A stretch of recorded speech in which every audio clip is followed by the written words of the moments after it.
দেখুন, মৌমিতা দেবনাথ পশ্চিমবঙ্গের আরজিকর হসপিটালের যে চিকিৎসক, 31 বছর বয়সী। উনি 36 ঘন্টা ডিউটি করার পর যে সেমিনারে বিশ্রামের জন্য গিয়েছে, ওখানে ওনাকে শারীরিক নির্যাতন করা হয়, তারপর ওনাকে মারা হয়।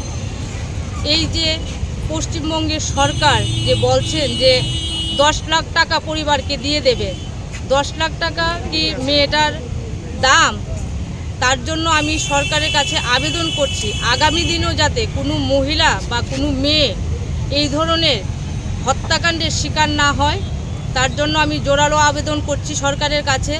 আগামী দিন যাতে সবাই সুরক্ষিত থাকে।